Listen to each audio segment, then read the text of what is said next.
Hi hello అందరూ ఎలా ఉన్నారు? నేనైతే చాలా బాగున్నాను. ఇప్పుడు నేనైతే నా 9th మంత్లో ఉన్నానన్నమాట. కొన్ని వీక్స్లో అయితే నా డెలివరీ ఉండబోతుంది. సో వీడియోలోకి వెళ్ళే ముందు నేనైతే మీ అందరితో ఒక రిక్వెస్ట్ చేస్తున్నానండి. ఎవరైతే నా ఛానల్ని కొత్తగా చూస్తున్నారో please consider subscribing to my YouTube channel. Like చేయండి, షేర్ చేయండి, అలాగే సబ్స్క్రైబ్ చేయడం మర్చిపోవద్దు. మీరు ఇచ్చే ఒక్క లైక్ కూడా నాకు మంచి వీడియోస్ తీయడానికైతే బూస్టప్ని ఇస్తుందన్నమాట. ఈ వీడియోలో ఏం చూస్తున్నానో అనుకుంటున్నారా? ఇప్పుడైతే ఆషాఢం కదా. సో మనకు ఆషాఢంలో వరాహిదేవి అమ్మవారి గుప్త నవరాత్రులు అయితే జరుగుతున్నాయి కదా. సో మా చెల్లి అయితే వాళ్ళ ఇంట్లో వరాహిదేవి గుప్త నవరాత్రులు చేసుకుంటుంది. నిన్న 5th డే పంచమి పూజకి నన్నైతే ఇన్వైట్ చేసిందనమాట. సో నిన్న మా చెల్లి వాళ్ళ ఇంటికి వెళ్ళాను నేను.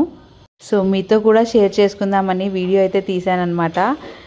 చాలామంది అయితే ఎంతమంది అయితే అమ్మవారి పూజ చేసుకుంటున్నారో చాలామంది కూడా అపోహ అయితే ఉంది, అమ్మవారి పూజలు చేసుకోవద్దు వరాహిదేవిది అని.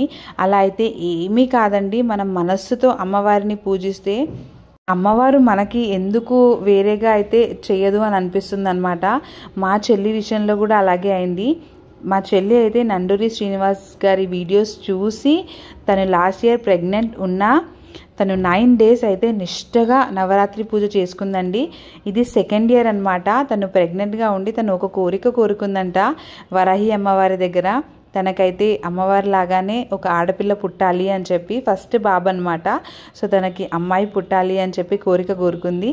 అలాగే ఈ ఇయర్ తనకి అమ్మవారు మంచిగా ఒక ఆడపిల్లని అయితే బ్లెస్ చేసింది. She is very happy. అందుకనే ఈ ఇయర్ కూడా అమ్మవారికి తనకు అయినంతగా 9 days నవరాత్రి పూజ అయితే చేసుకుంటుంది లాస్ట్ ఇయర్ లాగానే. సో నేను ఒక్కటే చెప్తాను, మన మనసులో ఎటువంటి అనుమానం లేకుండా అమ్మవారిని మన తల్లిలాగా మనం పూజిస్తే ఎటువంటి మనకి చెడు అనేది ఉండదండి. అండ్ వారాహి అమ్మవారు మన లలితాదేవి స్వరూపంగా అయితే భావిస్తాం కదా. సో తనకి అయితే చెల్లికి అయితే లాస్ట్ ఇయర్ నుంచి చాలా మంచిగా అనిపించిందంట నవరాత్రి పూజ చేసుకోవడం.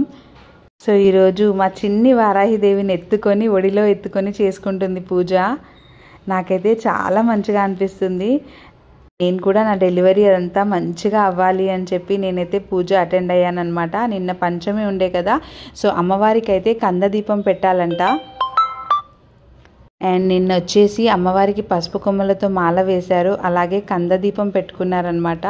చాలా వర్షం పడుతుంది. పూజ అరౌండ్ 8:30 కల్లా స్టార్ట్ చేశారనమాట. అమ్మవారికి కొంచెం నైట్ అయ్యాకే పూజ చేయాలంట.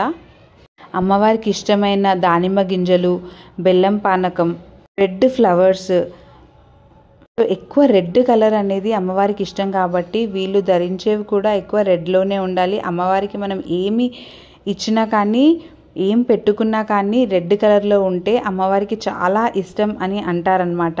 డైలీ ప్రసాదంతో పాటు మా చెల్లి వాళ్ళైతే దానిమ్మ గింజలు, బెల్లం పానకం అయితే కంపల్సరీ పెట్టుకుంటారు. అండ్ నిన్న పంచమి రోజు కాబట్టి కందదీపం కూడా పెట్టుకుంది చెల్లి. అయితే కందగడ్డను తీసుకొచ్చి 10 minutes అయితే నీళ్ళలో నానబెట్టిన తర్వాత పసుపుతో అయితే పూజించి మంచిగా కింద బియ్యం వేసి కందదీపం అయితే పెట్టుకుంది. మీరు చూస్తున్నారు కదా, నండూరి శ్రీనివాస్ గారి ఛానల్లే పెట్టుకొని ఆయన చెప్పినట్టుగానే వీళ్ళు కూడా పూజ అనేది చేసుకుంటున్నారనమాట. ఎంత హడావిడి చేయాలి, అంత హడావిడి చేస్తున్నామా, ఎంత పెద్దగా చేస్తున్నాం కాదండి, మన మనసుతో చేస్తున్నామా లేదా అమ్మవారికి, అదే ముఖ్యం. సో నాకు కూడా చాలా మంచిగా అనిపించింది పూజలో కూర్చొని పూజ అటెండ్ అవ్వడం వారాహి అమ్మవారిది. సో ఫస్ట్ అయితే గణేశుడి పూజ చేసుకొని దాని తర్వాత నండూరి శ్రీనివాసరావు గారు చెప్పిన విధంగానే పూజ అయితే చేస్తున్నారనమాట. డైలీ కూడా వీళ్ళు చూస్తున్నట్టుగా హారతి అయితే ఇచ్చేస్తున్నారు. అమ్మవారి పూజ అయితే మంచిగా కంప్లీట్ చేశారు. తర్వాత ఆత్మ ప్రదక్షిణ చేసుకొని అందరం కూడా అక్షింతలు అయితే సమర్పిస్తున్నాం అమ్మవారికి. అండ్ మా చెల్లి సంతోషపడేది ఏంటి అంటే మంచిగా డైలీ ఒకరు ముత్తైదు అయితే కంపల్సరీ ఏదో పిలిచినట్టే వస్తున్నారనమాట చెల్లి వాళ్ళ ఇంటికి. సో తను అదైతే బ్లెస్సింగ్లా భావిస్తుంది.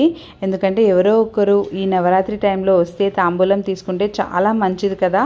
సో మా చెల్లి కూడా రోజు ఎవరో ఒకరికైతే అమ్మవారిగా భావించి వాళ్ళకైతే పూజ అంతా అయిన తర్వాత తాంబూలం అయితే ఇస్తుందన్నమాట. అండ్ ఇక్కడ పూజ అంతా అయిన తర్వాత అమ్మవారికి ధూపం అంటే కూడా చాలా ఇష్టం అండి. అమ్మవారికి ధూపం అయితే చూపిస్తున్నారు మా చెల్లి వాళ్ళ హస్బెండ్. పిల్లలైతే నిజంగా ఎంత ఎగ్జైట్మెంట్తో అక్కడ ధూపం ఇస్తుంటే చూస్తున్నారు కదా, పిల్లలు ఎంత ఎగ్జైట్మెంట్తో పూజలో పార్టిసిపేట్ చేస్తున్నారు. మా బాబు ఇంకా చెల్లి వాళ్ళ బాబు అనమాట. ఇప్పుడు చెల్లి వాళ్ళ పాపకైతే ప్రజెంట్ 7th మంత్. మా చిన్న వారాహిదేవి మా ఇంట్లో పుట్టిందని మా అందరికీ హ్యాపీ అనమాట. అండ్ మా సిస్టర్ వాళ్ళ హస్బెండ్ గురించి చెప్తే మంచిగా, మా చెల్లి కూతురు అయితే చిన్నగా ఉంది కాబట్టి ఉపవాసం అయితే లేదు, వాళ్ళ హస్బెండ్ అయితే ఉపవాసం ఉంటున్నారనమాట. 9 days కూడా నిష్టగా మంచిగా చేసుకుంటున్నారు ఇద్దరు కలిసి. పూజ అయితే సక్సెస్ఫుల్గా మంచిగా కంప్లీట్ అయిపోయింది. సో నిన్నైతే చెల్లి పరమాన్నం, దానిమ్మ గింజలు, స్వీట్ పొటాటో, సో ఇట్లా 5 రకాలతో అయితే నైవేద్యం పెట్టుకుంది. పూజ అయిపోయాక ఇంకా మేమందరం కూడా అమ్మవారికి మొక్కుకున్న తర్వాత ప్రసాదం అయితే తీసుకున్నాము.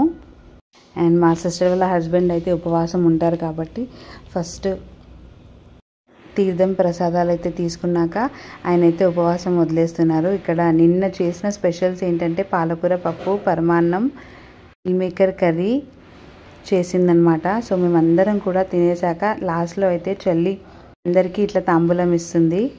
నచ్చితే లైక్ చేయడం మర్చిపోవద్దు.